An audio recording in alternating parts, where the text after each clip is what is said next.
Assalamualaikum warahmatullahi wabarakatuh.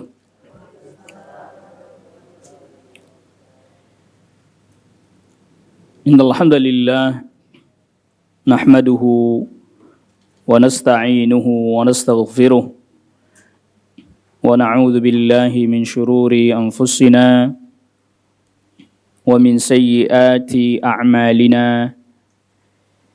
من يهده الله فلا مضل له ومن يضلل فلا هادي له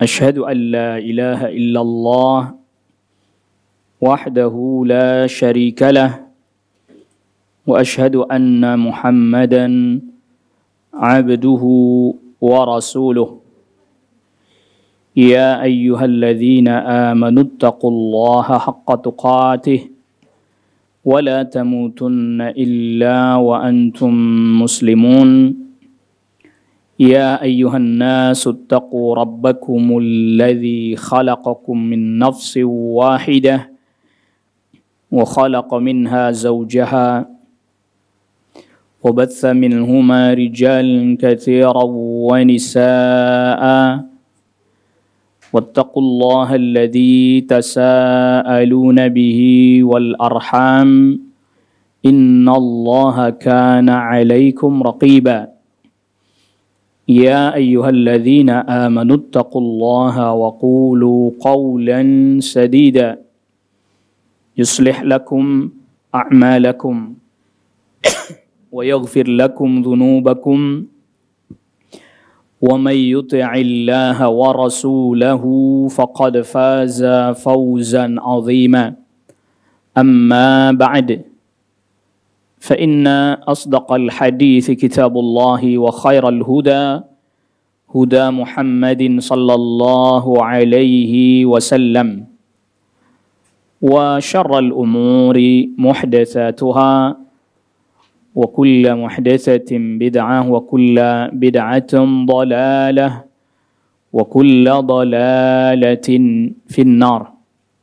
معاشر الحاضرات أعزكن الله. Pada kesempatan di pagi hari ini, alhamdulillah kita memuji Allah Subhanahu wa taala. Kita masih diberikan oleh Allah Subhanahu wa taala berbagai macam kenikmatan, nikmat iman, nikmat Islam, dan juga kita masih diberikan kemampuan untuk bisa menunaikan ibadah dan ketaatan kepada Allah Subhanahu wa taala. Salawat serta salam semoga selalu terlimpahkan dan tercurahkan kepada Nabi kita Nabi Muhammad sallallahu alaihi wasallam, kepada keluarga, kepada kerabat, dan juga semoga terlimpahkan kepada seluruh sahabat radhiyallahu anhum ajma'in. Ma'asyiral hadirin wal hadirat, a'azzakumullah. Pembahasan kita sebagaimana telah diinformasikan, kita akan membahas tentang bagaimana sejarah kurban, ibadah yang begitu mulia. Ibadah kurban adalah merupakan ibadatun qadimah, ibadah yang sudah lama dilakukan oleh umat manusia, bahkan dimulai dari semenjak Nabiullah Adam alaihi salam, yaitu seperti yang disebutkan di dalam Al-Quran, di dalam surat Al-Ma'idah di ayat yang ke-27, surat 5 ayat ke-27. Allah Subhanahu wa taala berfirman, "Watlu 'alaihim naba'a ibnai Adam bil haqq idh qarraba qurbanan fatuqabbala min ahadihima wa lam yutaqabbal min al-akhar. Qala la aqtulannak qala innama yataqabbalu Allahu minal muttaqin." Allah Subhanahu wa taala perintahkan kepada Nabi sallallahu alaihi wasallam, watlu alaihim, bacakan kepada mereka naba abnai Adam bil haqq, kisah dua anaknya Nabi Adam alaihissalam, ceritakanlah dengan hak, dengan benar. Para sahabat seperti Abdullah ibn Mas'ud, Abdullah ibn Umar, Abdullah ibn Abbas mengatakan dua anaknya Nabi Adam alaihissalam yaitu Qabil dan Habil. Qabil dan Habil. Idh qarraba qurbanan, tatkala keduanya berkurban. Keduanya apa? Berkorban, mendekatkan diri kepada Allah Subhanahu wa taala dengan memberikan sesuatu yang mereka punya, yang mereka miliki. Jadi Qabil adalah seorang petani, sedangkan Habil adalah peternak domba. Pada masa itu, syariat di masa itu, pernikahan itu disilang gitu. Jadi Qabil punya adik perempuan, Habil juga punya adik perempuan. Adik perempuannya Qabil dinikahi sama Habil. Sebaliknya adik perempuannya Habil dinikah sama Qabil. Itu di masa itu, aturannya seperti itu. Karena memang pada saat itu belum ada manusia kecuali mereka aja. Jadi belum ada orang, belum ada manusia di zaman itu kecuali mereka. Makanya nikahnya nikah sedarah lah. Karena memang belum ada manusia kecuali mereka aja ini. Sehingga nikahnya disilang gitu. Ya beda-beda. Qabil nikahin adiknya Habil, Habil nikahi adiknya Qabil. Lalu kemudian Qabil tidak terima. Kenapa nggak terima? Wah, ini adiknya Habil tidak begitu cantik ini. Giliran Habil nikahin adik saya cantik. Wah, nggak adil ini, nggak fair ini. Disilang-silang, ditukar-tukar begini. Maka akhirnya kemudian diselesaikan hal ini dengan berkorban. Ya, dengan berkorban. Karena Qabil itu tadi adalah petani, maka ya dia berkorban dari hasil panennya. Lalu kemudian Habil karena seorang peternak domba, maka dia pun berkorban dengan domba yang terbaik yang dia miliki. Bedanya kalau Qabil hasil panennya yang buruk-buruk yang dikorbankan. Sedangkan Habil berkorbannya domba yang terbaik. Fatuqabbila min ahadihima. Maka diterimalah korban salah satu di antara mereka berdua, yaitu korbannya Habil yang berupa apa tadi? Domba itu tadi. Sedangkan korbannya Qabil ditolak. Sehingga ya marah ini. Ya, marah. Ketika marah, akhirnya berkata, qala la aqtulannak. Qabil berkata kepada saudaranya, saya akan bunuh engkau. Kata Habil, qala innama yataqabbalu Allahu minal muttaqin. Allah hanya menerima amal kurban dari orang-orang yang bertakwa. Artinya Allah terima orang yang berkorban sungguh-sungguh, ikhlas karena Allah dalam rangka mentaati perintah Allah. Maka kemudian dia berikan yang terbaik. Diberikanlah hewan yang terbaik. Nah di sini terdapat faedah, makanya dari dahulu sudah dari semenjak zamannya Nabi Adam dahulu, kalau orang berkorban dengan yang apa? Yang terbaik. Tidak dengan yang asal-asalan, apalagi yang jelek-jelek, apalagi yang cacat, dan seterusnya. Jadi sudah lama, ini jauh sebelum Nabi Ibrahim alaihissalam, masih masanya Nabi Adam alaihissalam. Akhirnya yang diterima adalah korbannya Habil. Dan ketika Habil katakan Allah menerima dari orang yang bertakwa, itu adalah ya kalau Anda mau bunuh saya karena korban saya yang diterima, lah ini kan bukan hak saya untuk menolak atau menerima. Menolak, menerima itu bukan hak saya, itu hak Allah Subhanahu wa taala. Kalau engkau juga bersungguh-sungguh bertakwa kepada Allah Subhanahu wa taala, menjaga amal saleh dengan dan memberikan korban yang terbaik, niscaya Allah juga akan terima juga korbanmu. Ini berhubung korban yang diberikan asal-asalan, yang sekenanya aja nggak diterima. Dan ini memang diantara para ulama termasuk Al-Imamul Qurtubi mengatakan memang ini ayat didatangkan oleh Allah Subhanahu wa taala untuk menjelaskan bahwa orang Yahudi mereka berbuat zalim, melanggar perjanjian dan seterusnya seperti kezaliman yang dilakukan oleh Qabil kepada Habil. Kan perjanjiannya siapa yang korbannya diterima, maka ya dia yang kemudian tadi menikahi adiknya Qabil tuh. Akhirnya kemudian yang ternyata yang diterima betul korbannya Habil karena memang yang terbaik.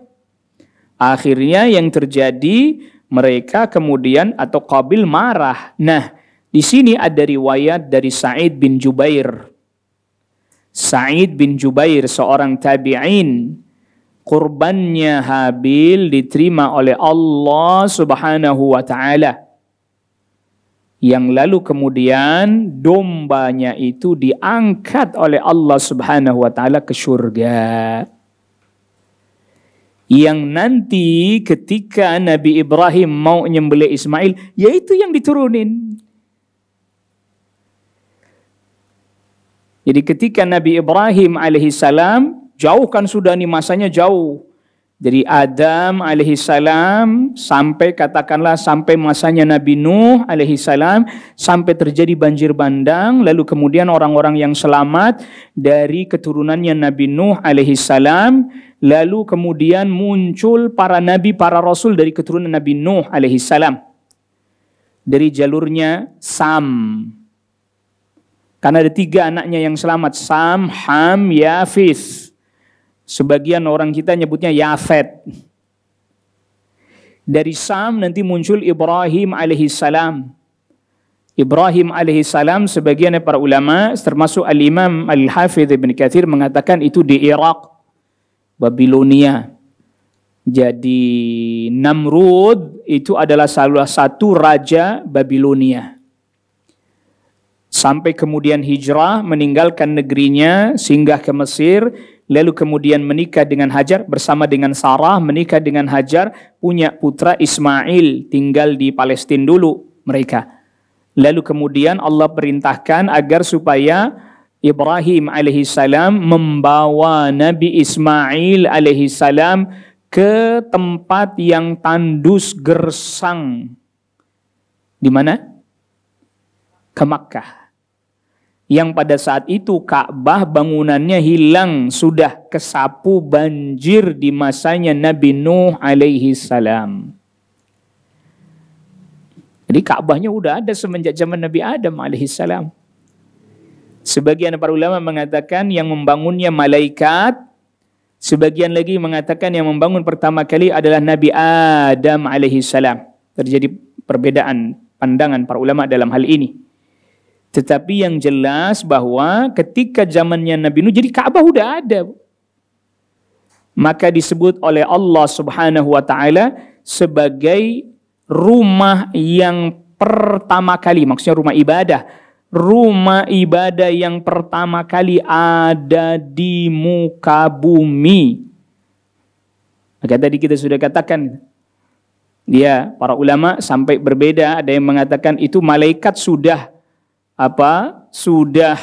membangunnya sebelum Nabi Adam diturunkan. Sebagian para ulama mengatakan demikian. Nabi Adam belum diturunkan ke bumi, Ka'bahnya udah ada. Para malaikat terkadang beribadah, melakukan tawaf di Ka'bah sebelum Nabi Adam alaihissalam diturunkan. Lalu tatkala Nabi Adam alaihissalam diturunkan, ya Nabi Adam alaihissalam yang kemudian beribadah di sana.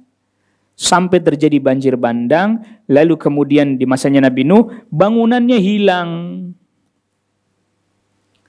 Bangunannya hilang. Nabi Ibrahim alaihissalam membangun kembali. Nah, Allah Subhanahu wa taala berfirman di dalam surah Ali Imran ayat 96, "Inna awwala baiti wudi'a lin-nasi lalladzi Bakkata mubaraka wa hudan lil alamin."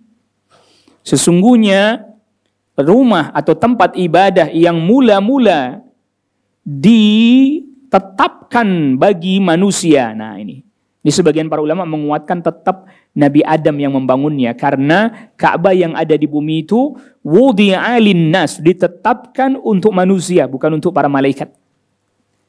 Adapun para malaikat, tempat ibadah mereka di langit. Di langit pertama ada yang namanya Baitul Izzah, sebagaimana riwayat dari sahabat Abdullah bin Abbas.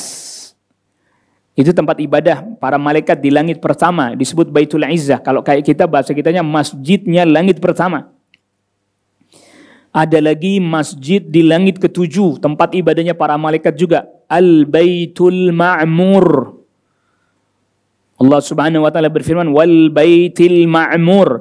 Demi tempat ibadah yang ma'mur, yang dimaksud di antara para ulama katakan yang di langit ketujuh. Jadi di langit tempat ibadahnya para malaikat, adapun bait yang berarti adalah tempat ibadah atau Baitullah yang ada di bumi itu untuk manusia. Makanya disebut inna awwala baiti wudi'a lin-nas.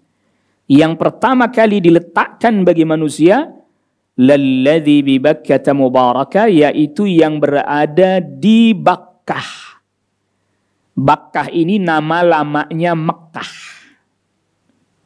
Bakkah itu adalah nama lamanya Makkah. Sekarang dikenalnya Makkah. Dulu dikenal Bakkah. Mubaraka, yang diberkahi. Wahudan lil alamin, dan sebagai petunjuk bagi seluruh alam. Wahudan lil alamin, menjadi petunjuk bagi seluruh alam, maksudnya adalah ai qiblah, menjadi kiblat. Jadi dari dulu Ka'bah menjadi kiblat para nabi, para rasul, termasuk Nabi Musa alaihissalam, termasuk Nabi Isa alaihissalam, kiblah.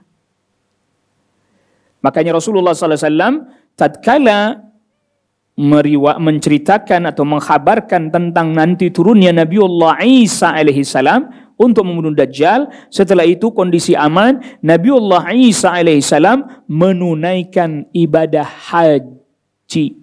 Kemana bu? Kemana bu? Ke Makkah. Bukan ke Ursalim. Orang sekarang bilangnya Yerusalem, nama-lamanya Ursalim. Ke Makkah ibadah hajinya Nabi Isa alaihissalam. Karena semua para nabi dan para rasul agamanya apa? Islam. Semua para nabi, para rasul agamanya Islam.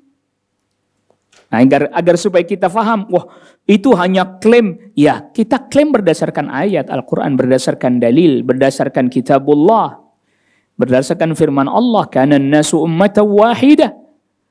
Manusia itu tadinya umat yang satu. Kulluhum 'alal Islam. Kata sahabat Abdullah bin Abbas radhiyallahu anhuma, tadinya semua orang itu Islam. Yang bilang ayat Al-Quran yang mengatakan itu. Ya, bahwa manusia tadinya umat yang satu, yang dimaksud umat yang satu adalah Islam semuanya. Maka oleh karena itulah ini mulai terjadi permasalahan kan ketika pecah nanti di Nabi Ibrahim ada pecah dua. Ada Ismail alaihissalam, ada Ishak di sini. Yang sebenarnya Ismail dan Ishak kedua-duanya agamanya sama mengikuti agama bapaknya, yaitu siapa? Ibrahim alaihissalam. Ini tadi ayat yang mengatakan manusia tadinya adalah umat yang satu, yaitu semuanya adalah Islam. Itu ada di suratul Baqarah di ayat 213.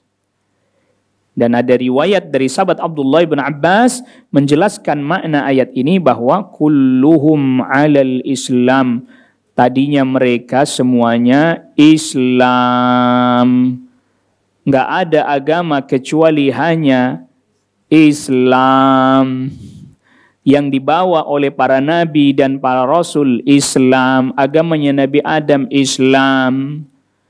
Agamanya Nabi Nuh Islam, agamanya Nabi Ibrahim Islam, agamanya Nabi Ismail Islam, agamanya Nabi Ishak Islam, agamanya Nabi Musa, Nabi Isa Islam, agamanya Nabi SAW Islam. Rasulullah SAW bersabda, Al-anbiya'u awladu allatin, da'watuhum wahidah, wa ummahatuhum syatta. Para nabi, para rasul itu seperti satu keluarga besar. Dakwah mereka sama. Ibunya aja yang beda-beda. Bapaknya berujung kepada bapaknya para nabi dan para rasul siapa? Nabi Ibrahim alaihissalam.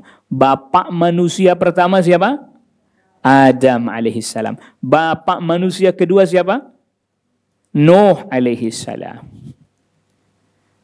Bapak manusia kedua. Karena munculnya nanti bangsa-bangsa dari tiga anaknya tadi. Sam, Ham, Yafith. Yang tadi kita sudah sebutkan. Dari jalurnya Sam, datanglah para nabi, para rasul termasuk Ibrahim alaihissalam. Kalau zamannya Nabi Adam alaihissalam belum ada bangsa-bangsa, masih satu aja. Tapi setelah dimusnahkan kaumnya Nabi Nuh yang selamat hanya yang naik di atas bahtera, muncul bangsa-bangsa dari anaknya Sam, Ham, Yafet. Dari Sam ini nanti datang para nabi, para rasul termasuk Ibrahim alaihissalam. Nah, Nabi Ibrahim alaihissalam itu berarti sejarah kurban udah dari awal dari zaman Nabi Adam alaihissalam. Zamannya Nabi Ibrahim alaihissalam, Nabi Ibrahim alaihissalam diperintahkan membawa putranya bersama dengan istrinya yaitu Hajar, yaitu ibunya Ismail ke Mekah, ke Bakkah tadi. Cuman pada saat itu kondisi Bakkah kosong, tandus, gersang, termasuk bangunan Ka'bahnya belum ada. Karena hancur kena banjir kan, disapu banjir. Ya, disapu banjir. Sampai akhirnya, nah kita tidak bicarakan tentang pembangunan Ka'bahnya. Karena kalau pembangunan Ka'bahnya itu terjadi setelah penyembelihan. Ya, setelah penyembelihan. Jadi sudah kejadian penyembelihan. Sebagian ya para ulama ada yang mengatakan bahwa penyembelihan itu terjadi di usia Nabi Ismail alaihissalam sudah bisa berjalan ke sana kemari. Makanya sampai ada yang mengatakan bahwa ya ini sekitar umur, ada yang mengatakan umurnya sudah sekitar ya 7 tahun, maksudnya berjalan tidak tersyok-syok lah gitu. 7 tahun atau 8 tahun atau 9 tahun. Terjadi perselisihan di antara para ulama dalam masalah itu. Karena firman Allah Subhanahu wa taala yang di surat As-Saffat. Ya, surat As-Saffat. Ayat ke-102. Surat As-Saffat ini surat yang ke-37, ayatnya 102. Allah Subhanahu wa taala mengkhabarkan kepada kita tentang kisahnya Ibrahim alaihissalam dengan putranya yaitu Ismail alaihi salam. Di ayat yang ke-100, kita mundur dulu sedikit. Di ayat yang ke-100, Nabi Ibrahim berdoa kepada Allah Rabbul Alamin, Rabbi habli minas salihin. Ya Allah, berikanlah kepadaku keturunan yang saleh. Fabasyarnahu bighulamin halim. Maka kami berikan kabar gembira kepada Ibrahim alaihissalam bighulamin halim, yaitu anak yang sangat penyabar. Ada yang menerjemahkannya dengan sangat penyantun. Di usia Nabi Ibrahim yang pada saat itu usianya sekitar 86 tahun baru punya anak. Di usia sudah 86 tahun. Jadi lama ini Nabi Ibrahim alaihissalam menanti punya anak, menanti punya putra.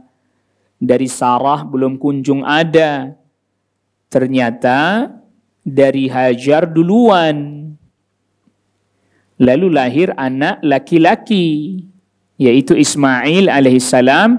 Allah pun menguji Nabi Ibrahim alaihissalam. Gimana sih Bu? Orang nunggu anak lama nggak dapat, giliran dapat senang nggak? Senang sekali. Bahkan anaknya laki-laki pula. Senang nggak? Senang pakai banget. Dapat anak laki-laki senang banget sampai sakit. Nah, itulah orang terkadang diuji dengan sesuatu yang paling dia senang. Yang paling dia suka. Maka Allah uji Nabi Ibrahim alaihissalam dengan memerintahkan Nabi Ibrahim membawa Ismail alaihissalam bersama dengan ibunya di tempat yang tandus gersang. Ada sementara kisah beredar kisah yang mengatakan bahwa itu permintaannya Sarah. Karena Sarah cemburu. Hajar istri kedua punya anak laki-laki duluan. Akhirnya karena cemburu diperintahkanlah Nabi Ibrahim oleh Sarah untuk membawa Hajar dan Ismail ke tempat yang tersudah. Pergi sanalah, jauh-jauh lah, tidak usah deket-deket dah. Karena faktor cemburu. Wallahu a'lam, ini tidak tepat. Ada di salah satu kitab tajuknya atau judulnya Akhbaru Makkah, tentang berita tentang Makkah. Ketika Nabi Ibrahim alaihissalam membawa putranya Ismail alaihissalam bersama dengan ibunya itu Hajar sampai di Makkah, Nabi Ibrahim hanya meninggalkan satu kantong kurma. Mungkin ditinggalin kalau kayak kita kayak di tenda gitu doang. Tandus nggak ada orang, kau ada orang. Bahkan la insun wala jinnun. Sampai para ulama mengatakan manusia, jin aja nggak ada. Jangankan manusia, jin buang anak aja di situ nggak ada. Kalau dalam bahasanya kita kan tempat yang jauh banget itu tempat jin buang apa? Buang anak. Itu di situ jin buang anak aja nggak ada yang mau. Saking tandusnya, saking gersangnya, nggak ada penduduknya. Sejauh mata memandang cuman bebatuan, bukit bebatuan dan pasir. Cuman dibikinin kayak tenda gitu, ditinggalin kurma sekantong doang. Coba bayangin. Nggak bisa belanja online itu. Iya. Ketika Nabi Ibrahim alaihissalam hendak pergi meninggalkan, Hajar tanya, apakah engkau mau meninggalkan kami di sini? Nggak jawab Nabi Ibrahim. Tanya lagi yang kedua, engkau tega tinggalin kami di sini? Nggak jawab lagi. Pertanyaan yang ketiga, Allahu amaraka bihada. Apakah Allah yang perintahkan engkau untuk menempatkan kami di tempat seperti ini? Maka Nabi Ibrahim menjawab, iya, na'am, langsung pergi. Kalau enggak nanti jadi berubah lagi. Jadi sedih. Jangan dikira tidak sedih Nabi Ibrahim. Sedih. Sedih berpisah dengan istri dan anaknya. Sekali lagi itu kita perlu tekankan.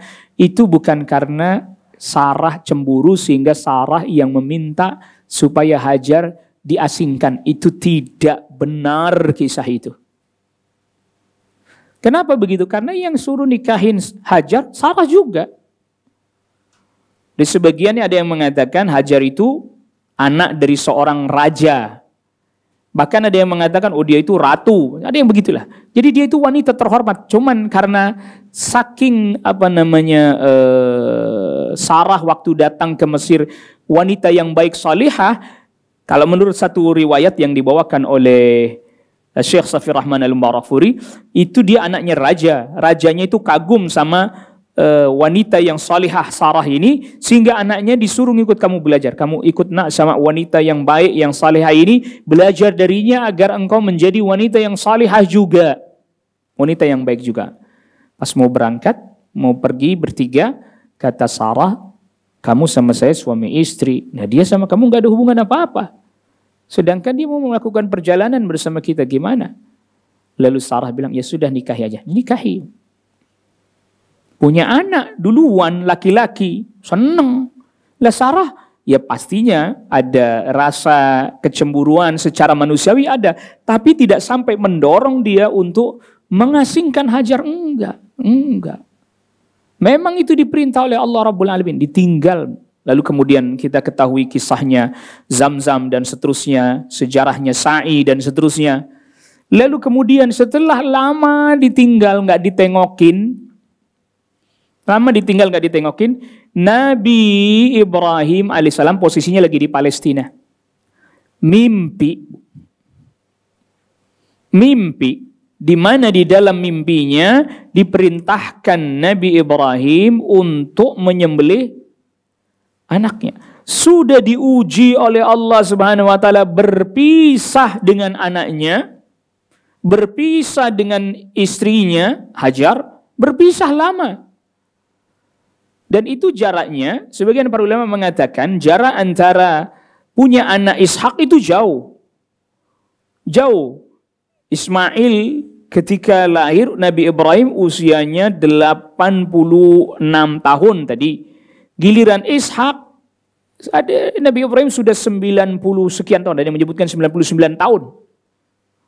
Berarti udah tua dong. Iya, orang zaman dulu usianya panjang-panjang. Gak kayak orang zaman sekarang. Ya. Karena sudah mimpi sampai 3 kali, sedangkan mimpinya para nabi itu adalah wahyu. Sebagaimana Nabi SAW katakan, ru'yal anbiya'i fil manami wahyun. Mimpinya para nabi itu adalah wahyu. Maka berangkatlah Nabi Ibrahim alaihissalam dari Palestina. Balik lagi kemana? Ke Mekah, jalan kaki, Bu.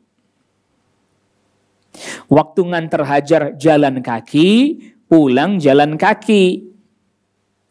Lalu kemudian mau menyembelih, menunaikan perintah Allah, menyembelih Nabi Ismail putranya, jalan kaki. Kok kuat-kuat? Nabi Ibrahim alaihissalam itu tingginya 20 meter.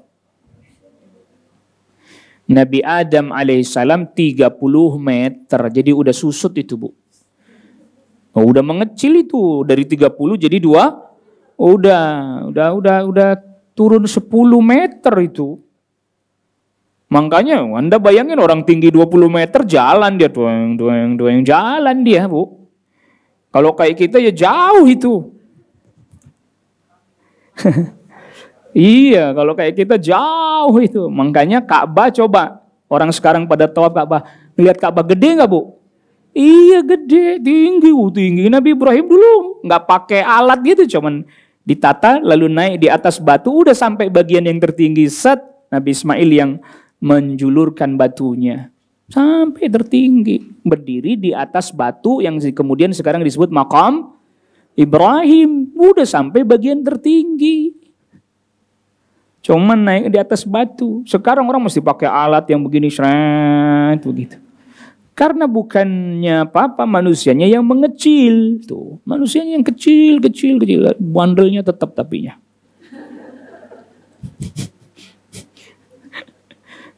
Iya, secara fisik mengecil, tubuh mengecil. Makanya orang yang fisiknya kecil itu membutuhkan banyak alat bantu kan, seperti kendaraan, ya kan gitu. Karena nggak nyampe ya pakai tangga, pakai alat, eskavator dan seterusnya. Karena faktor kecil kita. Lah kalau manusia 20 meter, nggak usah ngomong Nabi Adam yang 30 meter, manusia 20 meter, Bu. Mungkin mau ke laut nangkep ikan juga tep gitu doang udah itu. 20 meter. Jalan.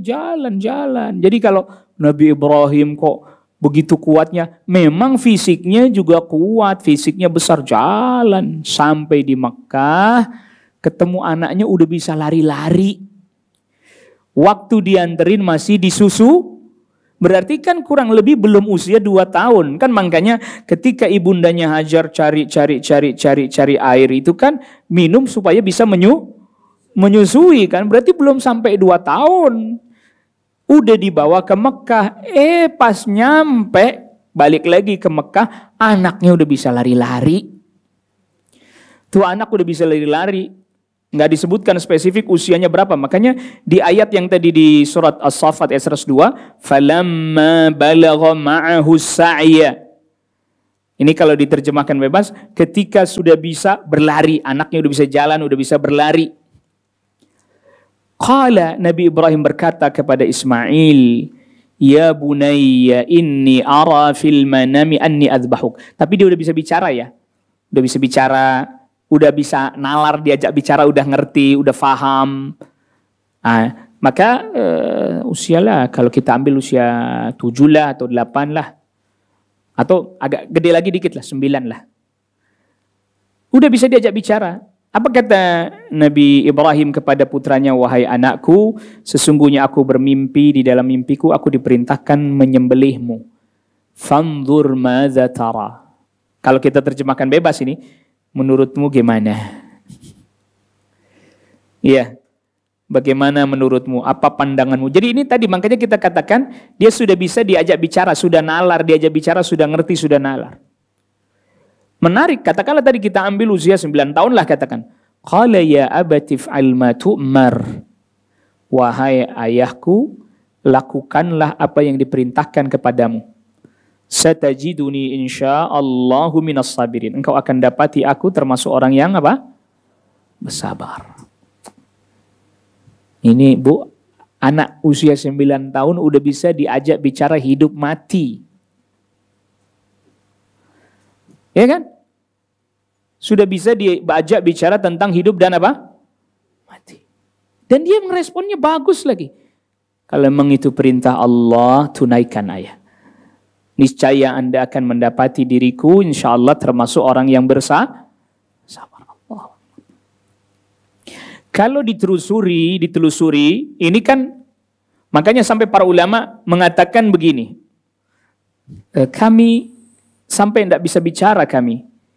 Apakah kami harus takjub kepada ayahnya, sang ayah yaitu Ibrahim alaihissalam, yang betul-betul mau menunaikan apa yang Allah perintahkan padanya? Atau justru kami takjub kepada Ismail alaihissalam yang anak-anak tapi sudah bisa merespon dengan baik? Kalau ditelusuri ternyata di antara sebabnya kenapa Ismail bisa seperti itu, karena beliau diasuh, dididik, ditempa satu dalam keadaan penuh kesabaran. Kesabaran maksudnya apa? Nggak didampingi sama ayahnya, hanya sama ibunya. Kesabaran karena apa? Tempat beliau tinggal tempat yang tandus gersang di zaman itu. Yang tadi kita katakan kagak ada jin, kagak ada manusia, tapi bisa hidup hanya dari minum zam-zam. Yang pastinya sebagian orang akan berkata, wah kok bisa kayak begitu? Bisa. Nyatanya terjadi. Bahkan di masa Rasulullah SAW ada orang yang namanya, yang kemudian nanti masuk Islam jadi sahabat, Abu Dzar Al-Ghifari, datang ke Mekah Nggak ngomong-ngomong, cuma lihat-lihat aja, dia mau tahu yang Nabi yang mana orangnya ya. Lalu kemudian ketemu sahabat Ali bin Abi Thalib, singkat cerita dibawa bertemu dengan Rasulullah SAW. Kamu di sini sudah berapa lama di Mekah? 7 hari. Selama di Mekah, makan apa? Minum zam-zam doang. Bertahan hidup. Banyak, minumnya banyak, Bu. Minumnya banyak. Maksudnya minum zam-zam itu minum yang banyak, sebanyak-banyaknya, sampai kenyang gitu. Nanti lagi minum lagi gitu. Itu artinya bahwa bisa hidup. Mungkin lagi-lagi kalau pakai nalar, aduh nggak ketemu deh. Maka begitu bertawakalnya Hajar, bersabar dan bertawakalnya Hajar, maka tadi pas ketika ditinggalkan oleh Nabi Ibrahim, ditanya siapa yang memerintahkan engkau, apakah Allah memerintahkan engkau meninggalkanku di sini? Iya. Apa kata Hajar? Idzan la yudayyi'una. Kalau begitu pasti Allah tidak akan menyia-nyiakan kami. Kuat betul tawakalnya kepada Allah. Kuat tawakalnya, kuat kesabarannya, membekas betul pada putranya Ismail alaihissalam. Terbiasa dalam kondisi yang berat, kondisi sulit. Bagi dia itu perkara biasa, bukan perkara yang berat. Makanya ketika ditanya sama ayahnya, saya insya Allah sabar. Kalau memang itu perintah Allah, saya akan bersabar. Maka akhirnya kemudian setelah itu dibawalah Nabi Ismail alaihissalam oleh Nabi Ibrahim ke satu tempat yang kalau sekarang kita umrah lewat di tenda-tenda Mina, di sini ada jalur kereta, di kanannya tenda-tenda Mina, itu nanti tengok sebelah kanan ada bangunan seperti bukit tinggi, terus ada kayak tugu gitu. Mirip kayak tugunya di Jabal Rahmah. Mirip seperti itu, cuman karena kelihatan dari jauh kelihatan kecil. Nah, sebagian menyebutkan bahwa disitulah tempat Nabi Ibrahim alaihissalam hendak menyembelih Nabi Ismail. Nah, tatkala Nabi Ibrahim alaihissalam sudah mau sembelih, ini pisaunya sudah mau diletakkan di lehernya Nabi Ismail alaihissalam, maka kemudian Allah Subhanahu wa taala menyatakan bahwa Nabi, maka di ayat selanjutnya ayat 103-nya, falamma aslama wa tallahu lil jabin wa nadainahu ayya Ibrahim qad saddaqta ar-ru'ya inna kadzalika najzil muhsinin inna hadza lahuwal bala'ul mubin wa fadainahu bi dzibhin 'azim wa tarakna 'alaihi fil akhirin salamun ala Ibrahim. Ketika keduanya sudah pasrah, Nabi Ibrahim pasrah udah, Nabi Ismail juga pasrah lah. Kalau memang benar saya disembelih.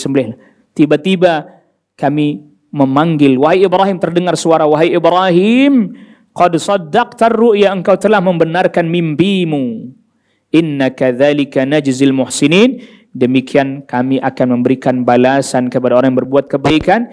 Inna hadza lahuwal bala'ul mubin, sesungguhnya ini adalah ujian yang nyata bagimu. Wa fadainahu bidzibhin azim, di ayat 107-nya kami gantikan dengan hewan sembelihan yang besar, yaitu tadi dombanya Habil diturunkan oleh Allah Rabbul Alamin. Gak jadi nyembelih Nabi Ismail, lalu kemudian menyembelih apa?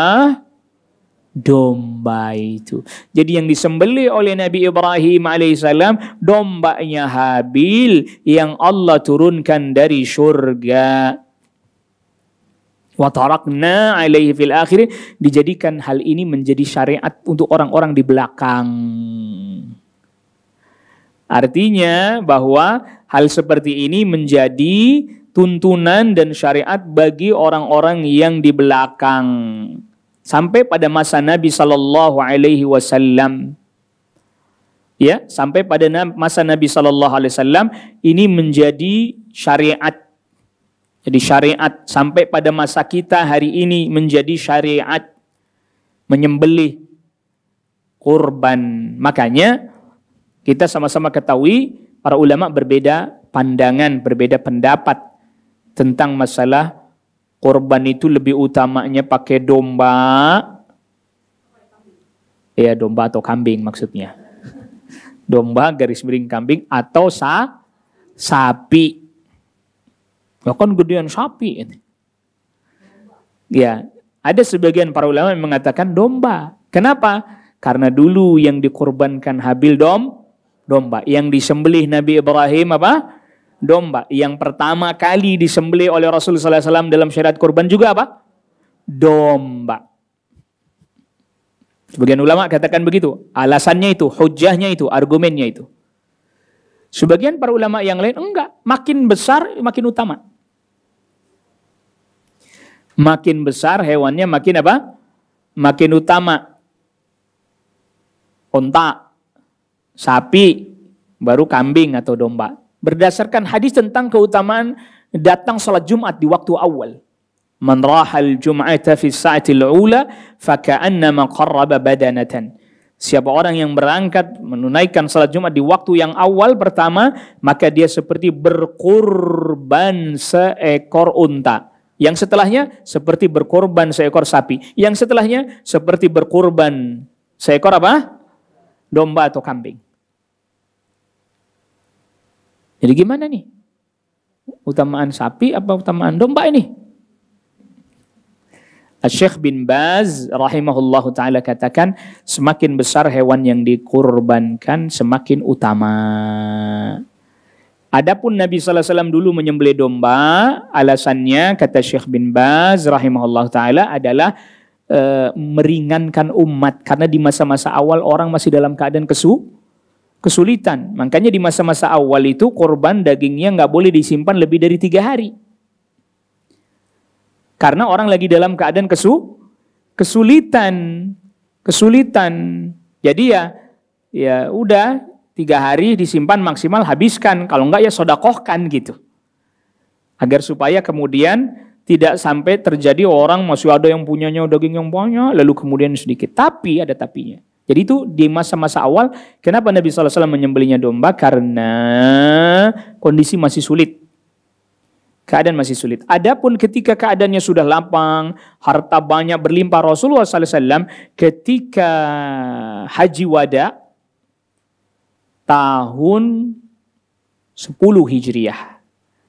Haji Wada itu bulan Dzul Hijjah tahun 10 Hijriah. Disebut juga Haji Wada itu dengan Al-Hajjul Akbar.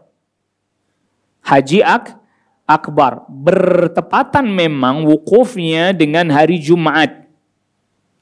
Tanggal 9 Dzul Hijjah tahun 10 Hijriah, hari Arafah bertepatan dengan hari Jumat pada saat itu. Nah, orang banyak salah faham tentang makna Hajjul Akbar.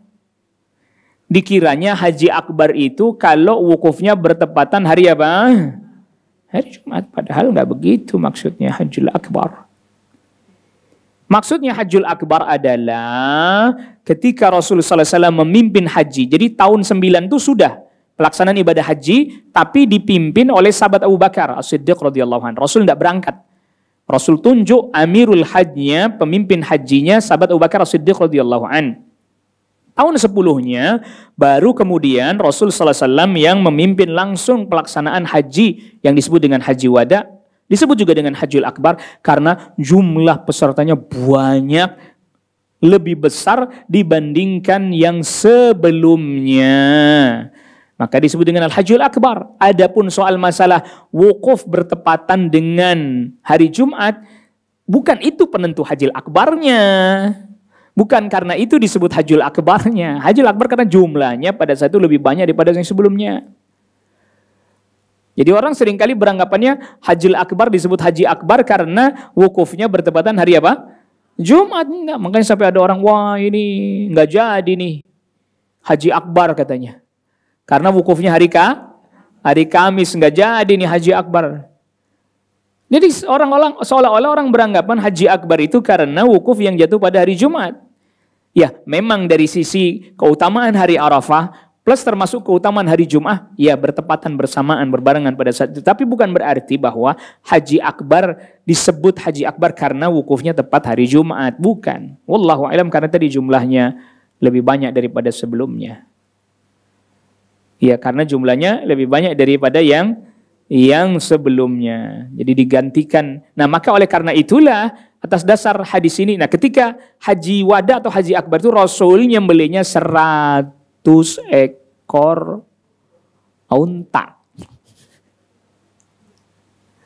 100 ekor apa? Unta. Semuanya atas nama Rasul sallallahu alaihi wasallam. Enggak lagi domba, unta, hadiu. 100 ekor unta. Maka atas dasar inilah para ulama tetap mengatakan yang lebih utama ya kalau hewannya lebih besar. Unta, sapi, kambing. Tetapi ada satu poin penting para ulama katakan. Kalau orang itu berserikat itu maksudnya patungan lah ya. 7 orang berserikat untuk membeli seekor sapi. Tetap aja kan itu tergantung nilainya. Karena ada orang beli domba 5-6 juta per ekor, Bu. Ada yang 7 juta, 8 juta bahkan besar. Patungan cuma 3,5 juta. Kan kalau bicaranya ini kan berarti bicara bagaimana orang itu bersungguh-sungguh mengeluarkan yang terbaik yang dia mampu, yang dia bisa. Nah, maka yang domba yang harganya sampai 8 juta, bahkan sampai ada yang 15, Bu. Bener, Bu. Satu ekor domba sampai 15 juta. Besar, Bu, besar, Bu. Dombanya besar. Terus yang patungan 3,5. Ya pasti kita katakan yang lebih utama yang ini dong. Iya, jadi artinya bahwa semakin berkualitas, semakin bagus, semakin utama. Jadi makna yang mendalam sebenarnya di dalam udhiyah ini adalah kita hendaknya melakukan yang terbaik untuk Allah Subhanahu wa taala. Melakukan yang apa? Yang terbaik semampu yang kita bisa. Sekuat tenaga kita bisa, yang terbaik tuh. Itu kata kunci, yang terbaik. Makanya tadi Habil kurbannya yang terbaik. Nabi Ibrahim alaihissalam dalam tanda kutip yang terbaik, Bu, karena itu anak yang lagi dinanti-nanti itu. Ishak belum ada. Mungkin kalau Ishak udah ada, biarinlah, satu hilang masih ada satu lagi. Ini termasuk yang disebutkan di dalam ayat lan tanalul birra hatta tunfiqu mimma tuhibbun. Kalian tidak akan mendapatkan kebaikan yang sempurna, yang baik sampai kalian menginfakkan dari sesuatu yang kalian sukai. Yang kita ngerasa berat, Bu. Wa anta sahihun syahihun, kata Rasul sallallahu alaihi wasallam ketika ditanya sedekah yang kayak apa Rasul yang terbaik, ketika kamu lagi sehat, ketika kamu lagi pelit. Maksudnya adalah waduh, saya keluarin enak aja nih, berat nih saya kalau suruh ngeluarin segini nih, berat ini. Itu ternyata Anda keluarkan, itu yang terbaik. Wa anta sahihun syahihun. Jadi di sini ada pelajarannya, di antaranya adalah hendaknya kita dalam ketaatan meningkat. Di kurban dianjurkan setiap tahun agar kita meningkat, kualitasnya juga meningkat. Naikin lagi. Kalau Allah berikan kelapangan kan, meningkat. Makanya sampai sahabat Abu Hurairah radhiyallahu an sampai berkata, yang lebih tepat ini perkataan sahabat Abu Hurairah, bukan sabda Rasul sallallahu alaihi wasallam. Para ulama ahli ilalil hadis telah menyatakan sebenarnya ini perkataan dari sahabat Abu Hurairah. Man wajada sa'atan falam yudhahi fala yaqrabanna musallana. Siapa orang yang Allah berikan kelapangan, rizki, kemampuan berkorban, tapi dia tidak mau apa? Kamu korban. Udah gak usah ikut sholat Idul Adha. Itu terjemahan bebasnya begitulah, Bu. Fala yaqrabanna musallana, jangan dekat-dekat tempat sholat kami. Musalla yang dimaksud lapangan, Bu. Di masa Rasulullah SAW, musola adalah apa? Lapangan, bukan musola kayak zaman kita, kecil-kecil begitu, bukan. Musola itu lapangan. Jangan deket-deket tempat sholat kami, terjemahan bebasnya, pengertian bebasnya, jangan ikut sholat Idul Adha dah. Tapi itu perkataan sahabat Abu Hurairah. Bukan berarti itu menunjukkan bahwa korban itu wajib. Tidak. Memang korban itu sunnah muakkadah. Tetapi, ada tetapinya. Kalau Anda diberi kelapangan, rizki, keluangan rizki, jangan ditinggalkan. Walaupun ada sebagian para sahabat sengaja meninggalkan untuk menjelaskan bahwa hal itu tidak wajib. Ya betul. Kan untuk menjelaskan itu tidak wajib, tapi bukan berarti ditinggalin terus-menerus. Karena di daerah-daerah itu Bu sulit Bu. Di sebagian daerah-daerah itu sulit. Orang korban itu jarang. Sedikit. Kenapa? Ada sebagian orang beranggapan korban itu seumur hidup sekali. Loh ya benar. Seperti dianggap seperti haji. Korban itu seumur hidup sekali. Jadi dia kalau udah sekali, udah gak akan korban lagi sampai kapanpun. Padahal di sebagian daerah itu banyak orang mampunya. Tapi gak ada yang berkorban. Banyak orang mampu berkorban. Jadi banyak sekali sisi-sisinya ya ini. Bukan hanya sekedar sisi di mana orang itu menunaikan. Tentu kita hadirkan dalam diri kita. Menunaikan sunnahnya para nabi, para rasul. Termasuk sunnahnya Rasul SAW. Termasuk juga berbagi tentunya. Dengan memberikan dagingnya dan seterusnya. Tetapi di antaranya itu. Kita mengeluarkan sesuatu yang paling kita cintai. Yang terbaik, yang kita mampu, yang kita bisa. Yang kita mampu, yang kita apa? Yang kita bisa. Itu, karena memang disitulah orang diuji dengan sesuatu yang dia cintai. Maka sebelum kita nih diuji dengan diambil dari diri kita dengan cara dalam tanda kutip paksa oleh Allah Subhanahu Wa Taala, mendingan kita yang suka rela. Jadi misalnya begini nih Bu, Ibu punya kambing lah katakanlah, punya kambing yang bagus domba, atau punya peternakan domba lah dan seterusnya. Tiba-tiba domba terbaik yang paling disukai oleh kita diterkam serigala. Habis dah. Ya Bu ya. Ini keadaan pertama. Dengan keadaan kedua, dengan sukarela, tuh domba terbaik kita sembelih untuk udhiyah, untuk korban mendekatkan diri kepada Allah. Masih bisa kita makan dagingnya? Masih bisa. Orang-orang ikut merasakan manfaat dagingnya? Iya. Mana yang kita pilih? Yang mati diterkam serigala, itu domba, bahkan dagingnya habis, kita nggak dapat apa-apa, serigala semua yang ambil, atau yang kita sembelih untuk korban? Artinya bahwa secara matematika sama-sama hilang, betul? Secara matematika sama-sama apa? Hilang. Tetapi hilang karena diterkam serigala, dengan hilang untuk dilakukan korban, udhiyah, pasti rasanya beda. Iya kan Bu ya?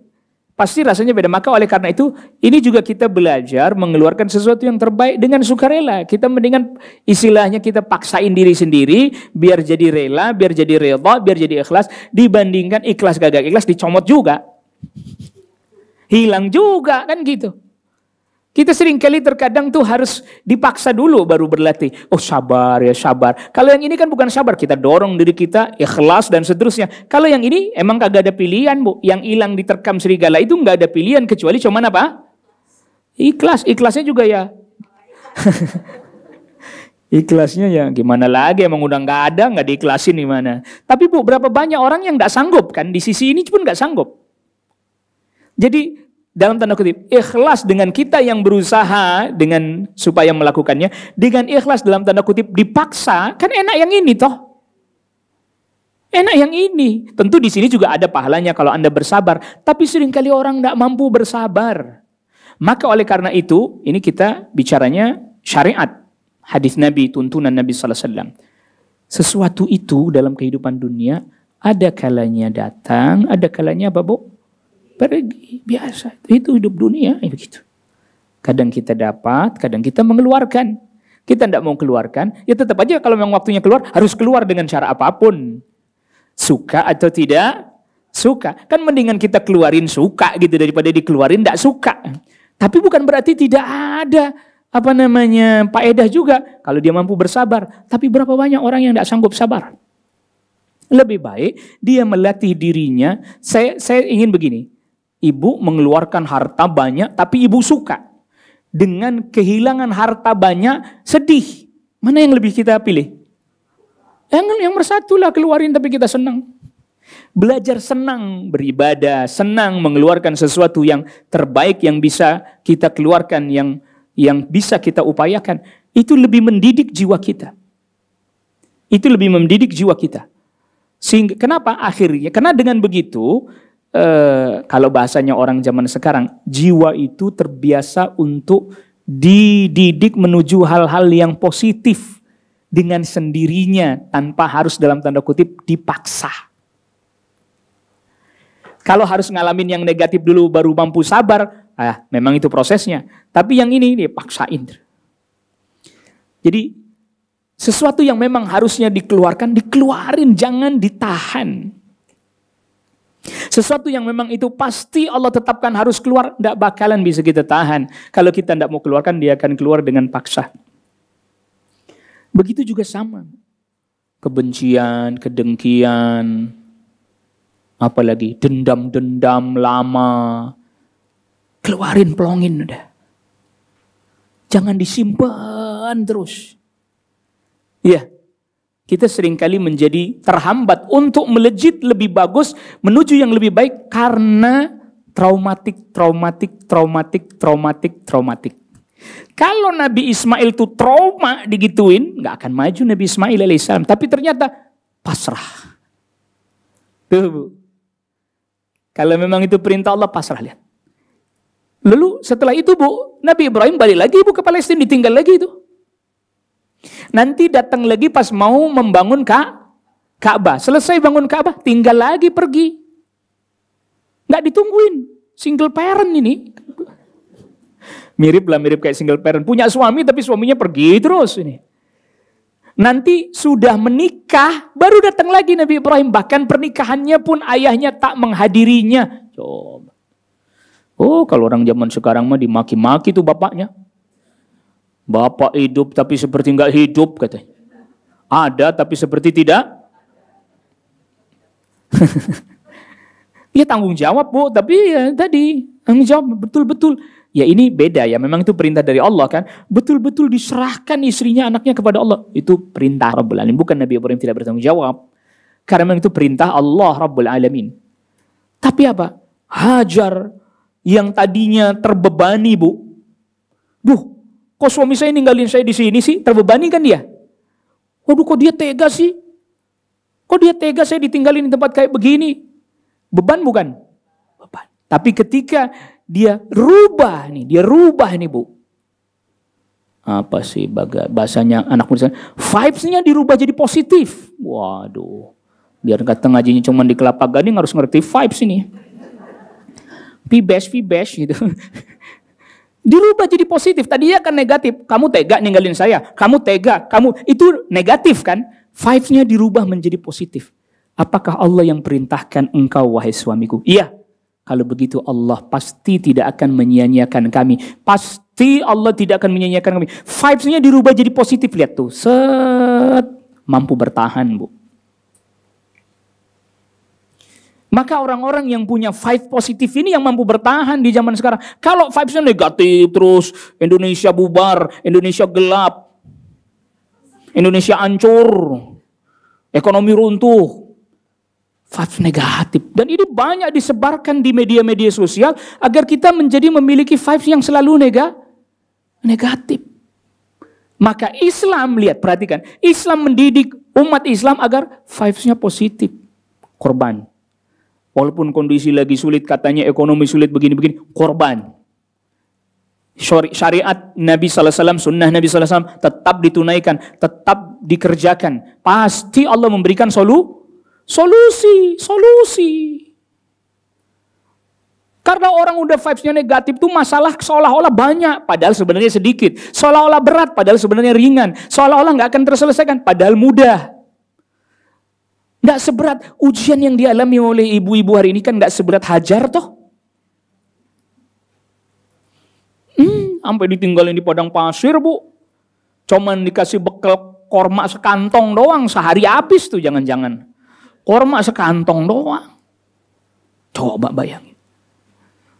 Ini juga di dalamnya terdapat hikmah itu. Kita tuh harus selalu dalam kondisi yang paling sulit sekalipun.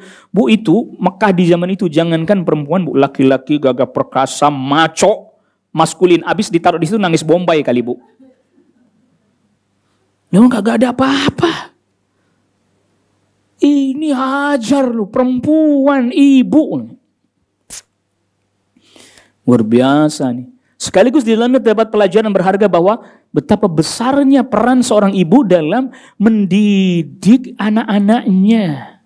Tadi, membangun vibes yang positif ke anaknya. Wahai ayah, kalau memang itu perintah Allah, tunaikan. Saya insya Allah sabar. Luar biasa. Dia dapat dari mana dia yang seperti itu? Dapat dari mana? Orang dia sama ibunya selama ini kan gitu.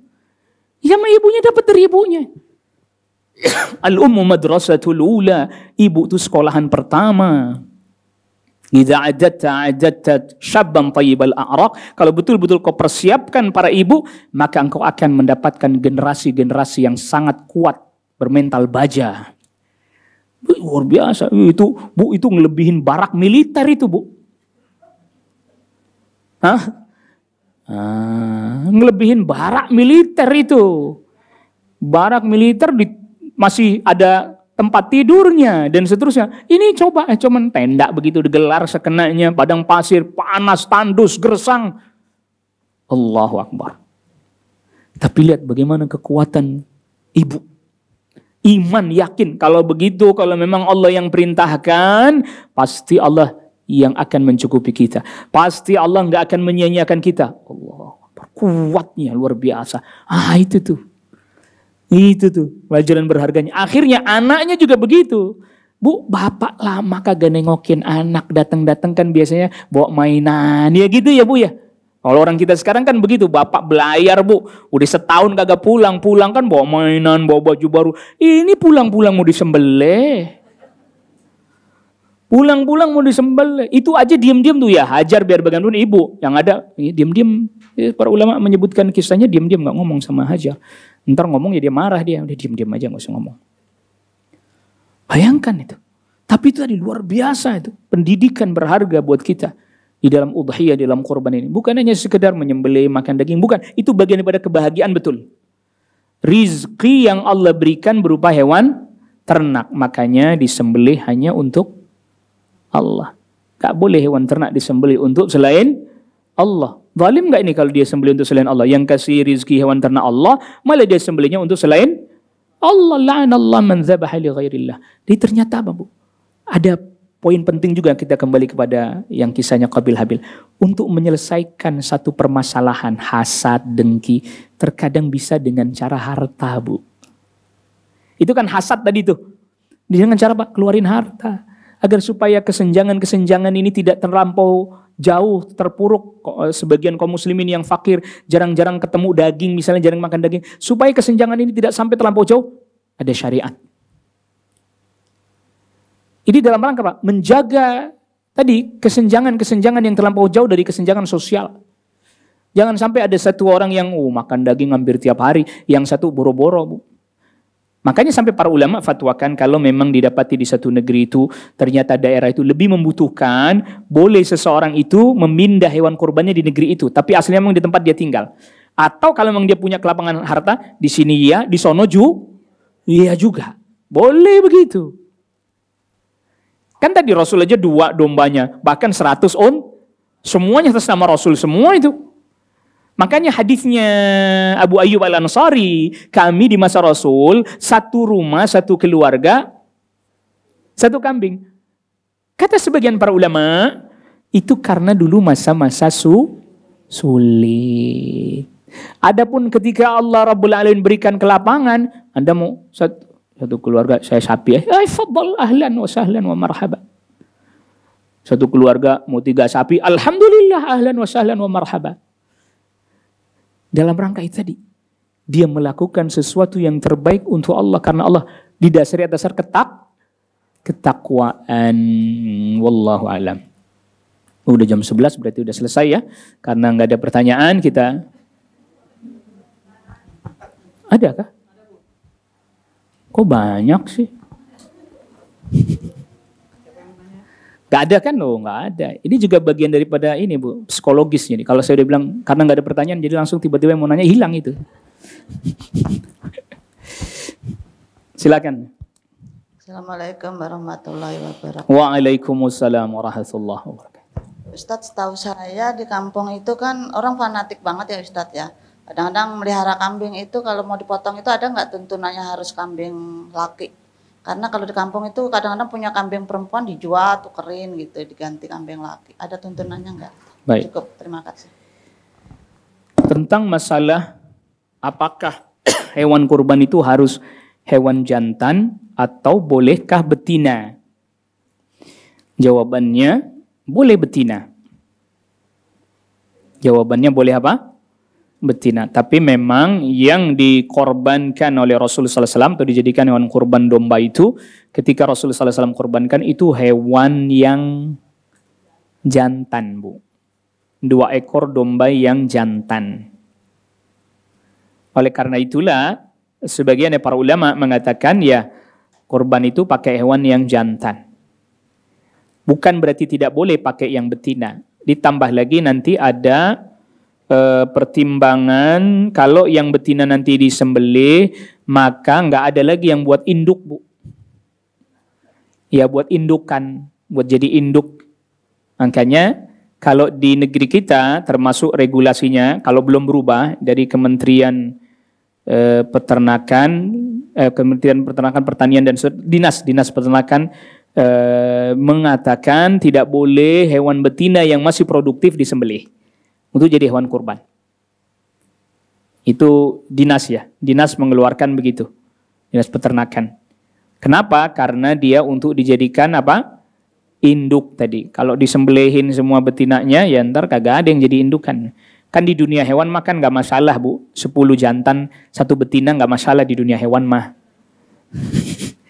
Iya, makanya untuk indukan, misalnya nih kambing 10 nih, Bu. Jantan semua, induknya atuk perempuan, dak, hamil lahir sama yang ini nggak ada masalah, begitu. Tapi kalau yang betina disembelih semuanya jantan semua, bagaimana nanti untuk berkembang biakannya begitu. Jadi yang jantannya boleh 10, betinanya cuman atuk nggak masalah. Dunia hewan ini kita sedang bicara dunia apa? Hewan. Manusia nggak boleh begitu. Ya manusia tidak boleh demikian. Jadi kalau soal hukumnya tidak ada masalah. Wallahu a'lam. Baik. Udah berarti ini, udah nggak ada yang nanya kan, udah. Baik, kalau nggak ada kita tutup ini. Oh, ada yang nanya di sebelah sini nih, Bu. Afwan Ustaz. Mau nanya kalau panitia kurban itu mengambil misalkan bagian kepala atau kulit tanpa seizin yang pengkurbannya, apakah itu halal bagi panitianya, Ustaz? Iya. Harus izin. Harus dari awal disampaikan kepada orang yang kurban. Karena bisa jadi dia juga pengen ngambil kepalanya atau semisalnya gitu ya. Orang yang berkurban berhak, Bu, mengambil dari daging kurbannya dan dia berhak milih. Saya mau ngambil kepalanya, saya mau ngambil kakinya misalnya. Dia berhak memilih. Maka karena panitia kurban hanya sebagai wakil, dan saya sering sampaikan, kagak wajib masjid bikin panitia kurban. Nggak bikin juga nggak apa-apa. Maksudnya sembelih aja sendiri-sendiri gitu. Korban sendiri-sendiri, Bu. Nggak harus dikoordinir sama panitia. Kenapa? Karena panitia kalau tidak berilmu, dia jadi panitia, bahaya, mabarat buat dirinya sendiri. Begitu ya. Jadi ngomong sama orang yang korban. Pak, telepon atau apa, Pak, ini nanti dari hewan kurbannya kami mengambil kepalanya. Oh ya silahkan, selesai. Cuman begitu doang. Karena panitia itu wakil dari orang yang berkurban. Dia wakilnya. Maka dia kapan mau melakukan sesuatu ya harus banyak berkonsultasi. Sesuatu itu di luar yang sudah biasa gitu ya. Di luar yang sudah biasa. Kalau yang udah biasa dia menyembelih, itu kan sudah biasa. Yang di luar misalnya mau ngambil sebagian untuk dimasak, makan siang, ngomong sama orang yang korban. Kecuali itu kambingnya salah seorang panitia yang berkorban. Oh iya dah, ini buat makan nih. Ya itu lain ceritanya. Jadi intinya berkomunikasi kepada orang yang berkorban. Komunikasikan. Sekali lagi makanya tadi kita katakan ini kita dalam rangka ingin ibadah. Tanggal 10 Dzulhijjah nanti besok. Tanggal 9 hari Arafah. Banyak-banyak kita berdoa. Mohon kepada Allah dengan berbagai macam permintaan. Permohonan kebaikan dan banyak beramal saleh. Termasuk puasa, termasuk banyak bersedekah. Tanggal 10-nya termasuk hari utama juga. Yaumun Nahar. Karena berkumpul di dalamnya ibadah-ibadah yang juga utama. Seperti lempar jumrah Aqabah bagi yang haji, tawaf, ifadah, lalu kemudian sa'i. Dan seterusnya termasuk korban. Ini ibadah. Bukan hanya sekedar dijadikan peluang untuk mengambil keuntungan pribadi semata. Ini yang sering kita ingatkan.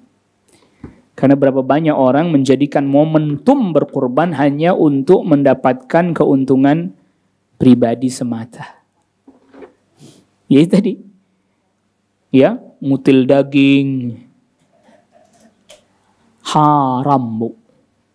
Haram. Termasuk tadi dia ngambil apalagi kepala itu besar. Kecuali tadi, ya udahlah, terserah panitia mau diambil silakan, mau dikasihin siapa silakan. Itu sudah selesai urusan. Kalau sudah begitu, tawarkan dulu orang yang berkorban, tawarkan dulu. Pak, Bapak mau mengambil banyak kepala atau kepala, boleh enggak kami panitia mengambilnya, Pak? Oh, silakan. Selesai sudah. Boleh, Bu. Tapi komunikasikan. Kenapa, Bu?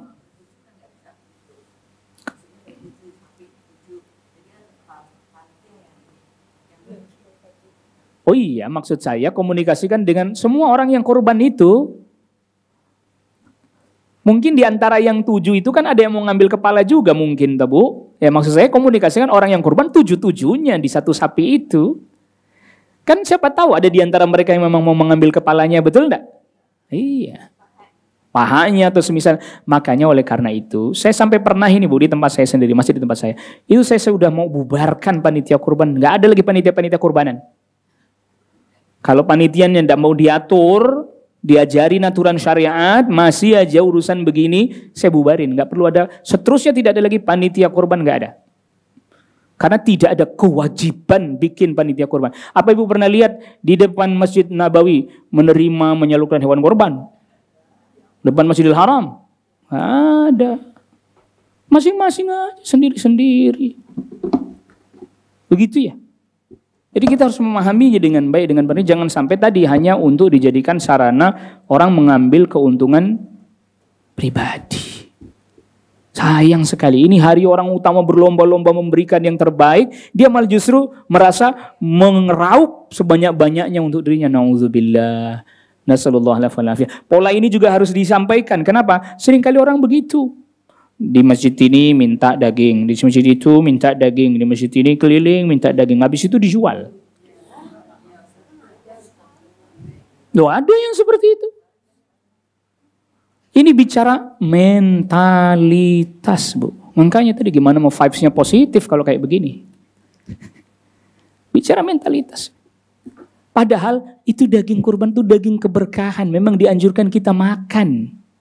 Walaupun nanti secara fikih panitia, ada orang yang diberi daging kurban oleh panitia, memang dia mau jual terserah aja sih. Dari sisi fikih terserah aja, nggak apa-apa sih. Tapi kan ini bukan bicara soal daging. Bicara hewan yang disembelih di waktu yang utama, di saat yang utama, menyebut nama Allah semata-mata untuk karena Allah. Untuk beribadah kepada Allah karena Allah. Itu nilainya beda, Bu, dengan daging sapi yang tiap hari kita makan disembelih. Karena itu hanya untuk makan biasa. Hari-hari. Berbeda dengan ini. Maka kalau orang itu paham, Bu, daging kurban, Bu, dijual, diduitin berapapun kagak ada nilainya. Gak bisa dinilai dengan uang itu. Gak bisa, Bu. Ya kecuali beda. Dia emang kagak doyan daging. Ada, Bu, orang yang dikasih daging kurban gak doyan daging. Doyannya ayam sama tempe. Ya nggak apa-apa kalau begitu, Pak, keluarga saya, Pak, nggak ada yang makan daging, Pak, makannya ayam, jadi saya jual aja buat beli ayam. Ya terserah kalau begitu. Tapi sayang juga ya, Bu. Sayang betul. Nah, ini tolong difahami lagi. Kalau bicara konteksnya fikih tadi kita udah jelasin. Jadi orang yang dia menerima, udah dikasih panitia, dia jual, terserah dia aja itu urusan dia. Nggak apa-apa, sah-sah aja. Tetapi sayang sekali. Wallahu a'lam. Tentang puasa tarwiyah ya Ustadz ya. Jadi yang tanggal 8 ini katanya kan ada yang berpendapat kalau diamalkan atau meyakini ada keutamaan di tanggal 8 itu bid'ah gitu Ustadz kan. Tapi kan itu bukankah itu masih termasuk hadis doif ya Ustadz ya? Bukankah kalau hadis doif itu masih bisa untuk kita ambil untuk fadhil amal itu masih bisa gitu Ustaz? Bagaimana menurut Ustaz? Jadi perlu sama-sama kita ketahui, Bu, perkataan bahwa tidak ada hadis yang sahih menjelaskan secara khusus keutamaan puasa apa? Carwiyah. Ini bukan berarti menafikan, menghilangkan anjuran puasa di 10 hari pertama bulan Zulhijjah. Jelas bedanya dari apa yang saya jelaskan? Puasa masih termasuk amal saleh tidak? Nah, hadisnya kan umum, tidak ada hari-hari di mana amal saleh pada hari-hari tersebut begitu sangat dicintai oleh Allah melainkan pada 10 hari pertama di bulan Dzulhijjah ini. Dan puasa kan cuma sampai tanggal 9, betul? Karena 10, 11, 12, 13 tak boleh. Maka berarti dari tanggal 1 sampai tanggal 9 termasuk dianjurkan banyak-banyak apa? Berpuasa. Banyak-banyak berpuasa. Kendati pun tadi dalil khususnya katakanlah lemah banget bahkan misalnya. Lalu misalnya tak bisa diamalkan. Kita puasa tanggal 8 ini bukan karena yang itu. Bukan karena dalil yang itu. Karena dalil yang sahih. Amal saleh di 10 hari pertama sangat dicintai, terbaik dan paling utama. Jelas sampai di sini, Bu? Jelas sampai di sini? Gitu ya. Jadi yang puasa tanggal 8 ini karena mengamalkan dalil yang amal saleh apa aja termasuk puasa sangat baik. Afdal, khairun, ahabbu ilallah. Itu dalil am, dalil umum. Ya, dalil am, dalil umum. Adapun tadi dalil khusus yang lemah sekali dan seterusnya, kita tidak pakai itu, kita pakai yang dalil sahih ini sudah cukup, Bu. Sebagaimana misalnya korban, Bu. Dengan korban berarti termasuk amal soleh di 10 hari pertama Zulhijjah, bukan itu? Iya kan? Jadi 10 hari pertama Zulhijjah itu, Bu, 1 sampai 13 ya. Bukan cuma sampai tanggal 10 ya. 1 sampai 13. Orang Arab seringkali mengatakan 10 itu maksudnya bisa jadi lebih. Bisa jadi lebih. Bukan berarti hanya pas tanggal 10 aja. 13 termasuk hari tasyrik. Banyak-banyaklah amal saleh yang tanggal 1 sampai tanggal 9 puasa. Misalnya 9 hari. Kalau mampu, kalau sanggup. Kalau enggak, saya tanggal 8 atau tanggal 9 ya. Tafadhal, silahkan. 9 doang, silahkan. Kan gitu. Tapi yang tanggal 10 pastinya dong nggak boleh puasa dong. Ibu ya. Jadi saya selalu ingatkan, nggak boleh, disunahkan kalau Idul Adha tuh puasa dulu. Nggak boleh, kenapa suruh puasa? Tanggal 10 haram puasa kok. Kenapa diksinya pakai puasa? Enggak, Bu, enggak. Idul Adha, Idul Fitri mah suruh makan dulu atuh. Idul Fitri sebelum berangkat sholat id makan korma, betul. Idul Adha dianjurkan mengundur sarapannya setelah sholat Idul Adha. Lalu sarapan pagi itu pertama kali yang dia makan dari daging kurbannya. Berarti yang kagak kurban ngapain diundur? Nungguin apaan?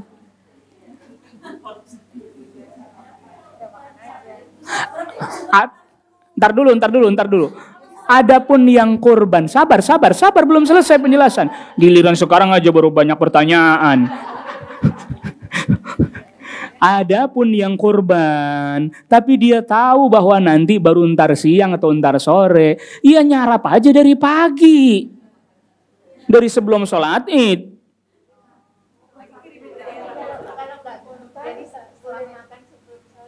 Jadi gini loh, Bu, gini. Saya pertegas lagi. Nah, ini kan, bener kan? Makanya nih. Ketemu saya baru udah tanggal 8 sini. Jadi begini ya, Bu ya.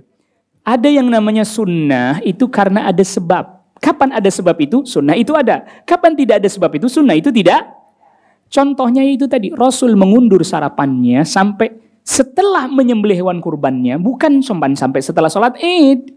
Sampai setelah menyembelih hewan kurbannya, karena Rasul hendak yang pertama kali beliau makan di hari itu dari daging kurbannya. Lah kalau ibu nggak bisa begitu ngapain diundur-undur? Berangkat pagi sarapan, makan kurma, ngopi dulu. Jadi pas sholat nggak ngantuk, dengerin khotbah nggak lapar. Jelas sampai di sini. Pagi-pagi, Bu, kurma, sarapan kurma. Kalau misalnya ngopi, jadi pas sholat seger, khutbah dengerin ini. Baru selesai Sholat, assalamualaikum warahmatullah. Lapar nih, belum khutbah mulai. Bisa dipahami sampai di sini ya Bu ya. Jadi itu dianjurkan diundur sarapannya sampai hewan kurban disembelih. Harapannya yang pertama kali dia makan hari itu dari daging kurbannya, berkah. Lah kalau nggak bisa, kurbannya baru selesainya nanti dibagi ntar sore asar. Ya dari sebelum sholat aja udah sarapan. Masa mau nunggu sampai sore itu masa puasa beneran itu. Haram. Jelas Bu ya? Bu berarti selama ini saya nggak apa-apa namanya belum tahu. Kan kita kadang kalau Idul Adha sunnahnya di ntar habis. Padahal tuh Bu yang dimaksud pulang sholat terus sarapannya dari daging kurban. Kalau ibu nggak bisa begitu ya udah pagi-pagi nyarap aja dulu. Biar tenang gitu, sholat tuh tenang. Minum boleh minum Bu, minum. Boleh minum jus dulu, kan enak. Nanti baru, gitu ya. Nanti nggak harus lagi sarapan nanti. Habis sholat Idul Adha nggak harus sarapan. Makanya banyak orang begitu. Saya sering kali hadir di area penyembelihan hewan kurban duluan daripada panitia yang lain Bu. Kenapa? Saya habis sholat udah nggak sarapan lagi. Orang saya sarapan udah pagi-pagi tadi. Habis selesai sholat Idul Adha, langsung saya menuju lapangan udah ganti, bawa senjata, ya kan, sajam. Mana nih panitia kok belum hadir? Lupa Ustadz masih pada sarapan. Waduh, nggak ngerti nih sarapannya pada kesiangan, saya bilang gitu. Saya tadi pagi udah sarapan. Makanya saya udah bisa hadir lebih awal. Apalagi nyembelihnya hari Jumat. Itu orang pagi-pagi sarapan dah. Kurma dan seterusnya. Berangkat sholat id, pulang selesai langsung ganti kaos, pakai sepatu safety boot. Berangkat, mana nih yang mau disembelih? Gitu. Bukan, siapa nih yang mau disembelih? Jangan begitu. Ini orang banyak salah persepsi. Makanya saya sering kali sama panitia duluan saya datangnya tuh Bu di lapangan. Saya udah pakai kaos panitia duluan. Kok saya belum ada temennya nih. Terus saya tanya, nih kambing namanya udah ada? Budan. Langsung 1-2 orang saya panggil. Panitia masih sarapan, masih briefing, saya sudah mulai nyembelih kambing. Setnya. Waktu itu ada berapa ya? 25 saya sendirian. Ada yang bantuin teman 1 orang, 2 orang. Sembelih udah selesai, udah. Yang sapi baru mau dirobohin, saya udah duduk. Kenapa Ustaz? Udah beres kambing, udah saya beresin semua itu. Kan di ininya di datanya jatah saya menyembelih kambing doang, yang sapi nggak termasuk, saya bilang itu.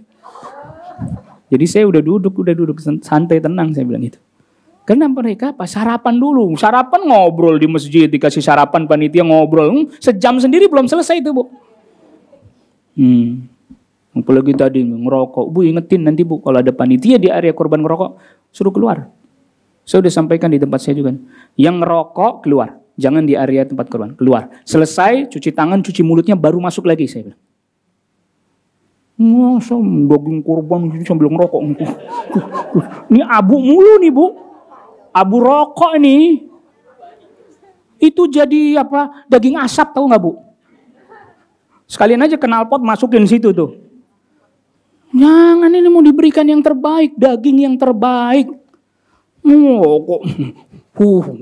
Kok diasepin nama kasih abu rokok. Innalillahi wa inna ilaihi rajiun. Itu membahayakan, mabarat. Itu biasanya kalau penyuluhan begitu, itu sama dokter hewan. Saya biasanya dulu sama Sudin Peternakan Perikanan Kelautan Jakarta Utara keliling seluruh kecamatan di Jakarta Utara. Mereka sisi higienis diantaranya rokok. Jadi saya udah nggak perlu bahas soal rokok, udah dokter yang bahas. Saya soal masalah syar'inya. Begitu, jadi betul-betul lah. Makanya tadi sampai saya bilang, kalau memang panitia tidak bisa diatur, bubarin aja, tidak usah ada panitia-panitia. Biar itu nyembelih sendiri-sendiri. Terserah mau nyembelih sapi, gimana caranya, bikirin sendirilah. Lah kan dia yang korban, dia yang bertanggung jawab dong terhadap hewan. Korban yang bertanggung jawab. Apa tuh Bu? Iya maksudnya kalau memang nggak ada panitia nyembelih sendiri, ngundang tukang jagal sendiri. Nah satu lagi, Bu, tukang jagal tuh pilih yang sholat. Tukang nyembelih tuh pilih yang sholat. Akidahnya bener, tauhidnya bener, sholat. Hah? Ya udahlah, wallahu a'lam kalau nggak tahu. Makanya saya tukang jagal saya pilih. Dari jamaah ada nggak yang pinter jagal, bisa jagal? Bisa, kamu jadi komandannya. Kita tahu dia sholat, dia ngaji, tauhidnya bagus, dia tunjuk. Pilih krunya, saya bilang. Tapi juga yang sholat ya. Oh iya Pak, siap. Kenapa? Ini bicaranya, ini sahnya kurban, sahnya sembelihan, berkahnya daging. Wallahu a'lam wa sallallahu ala nabiyina Muhammadin wa alihi washabihi wa sallam tasliman katsira. Subhanakallah bihamdik, asyhadu an la ilaha illa anta astaghfiruka wa atubu ilaik. Wassalamualaikum warahmatullahi wabarakatuh. Dukung Al-Hujjah untuk punya tempat dakwah. Salurkan wakaf lahan melalui Bank Syariah Indonesia. Nomor rekening 7796001377 atas nama Al-Hujjah Dakwah Islamiyah dengan memberikan kode 300 di belakangnya. Contoh, Rp 10.300.000. Syukron wa jazakumullah khair.